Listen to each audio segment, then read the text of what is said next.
Legenda Timnas Jepang, Keisuke Honda puji Shin Tae-yong saat pimpin Timnas Indonesia di Piala Asia 2023.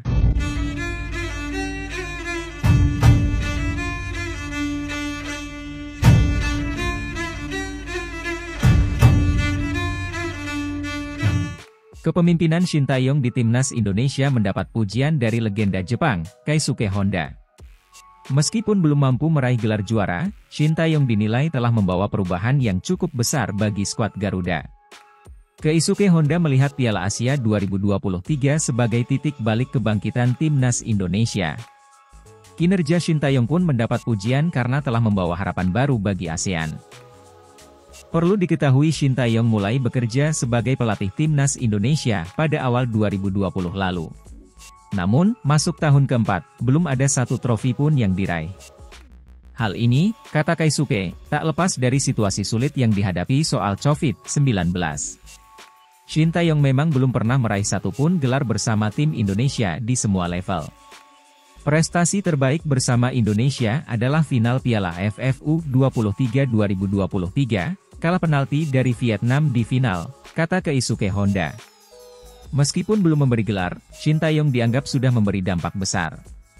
Piala Asia 2023 menjadi momen penting bagi sang pelatih dan Indonesia.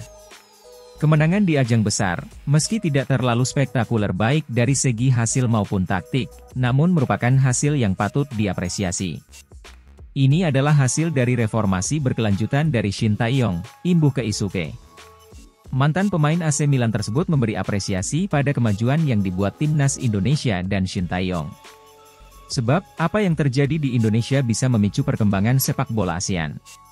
Kebangkitan Indonesia diperlukan, kompetisi ini akan sangat baik bagi tim Indonesia pada khususnya dan masa depan sepak bola Asia Tenggara pada umumnya. Pria berusia 37 tahun itu pun menekankan bahwa kemajuan yang terjadi di Indonesia sangat jelas.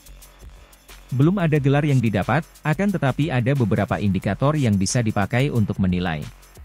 Salah satunya adalah ranking FIFA dan cara bermain Indonesia. Indonesia asuhan Shin Tae-yong naik 33 tingkat di ranking FIFA, dari 175 menjadi melonjak ke 142, hanya dalam waktu 2 tahun. Cara terbaik menilai kesuksesan Shin Tae-yong bukanlah dari gelarnya, melainkan performa para pemainnya di lapangan. Harus diakui bahwa Indonesia menunjukkan peningkatan yang luar biasa dalam konfrontasi di Piala Asia. Saya rasa tim Indonesia mampu memberikan kejutan saat berjumpa Jepang besok, tutupnya. Jelang perkuat Timnas Indonesia, Martin Paes gagalkan peluang emas Lionel Messi hingga antar FC Dallas kalahkan Inter Miami. Calon kiper Timnas Indonesia, Martin Paes menggagalkan peluang emas Lionel Messi. Alhasil, FC Dallas menang 1-0 atas Inter Miami CF dalam laga uji coba yang digelar di Toyota Stadium, Selasa, 23 Januari 2024, dini hari waktu Indonesia Barat. Martin Paes yang sedang dalam proses naturalisasi menjadi warga negara Indonesia, WNI, tampil sebagai starter dalam laga ini. Setelah menjalani liburan sekira hampir 2 bulan lamanya, skill Martin Paes tidak turun. Terbukti di laga uji coba perdana FC Dallas jelang Major League Soccer 2024, ex-kiper FC Utrecht ini tampil brilian.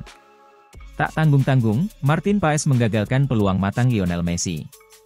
Saat itu, Lionel Messi yang berada di kotak penalti FC Dallas, dengan leluas melepaskan sepakan kaki kiri.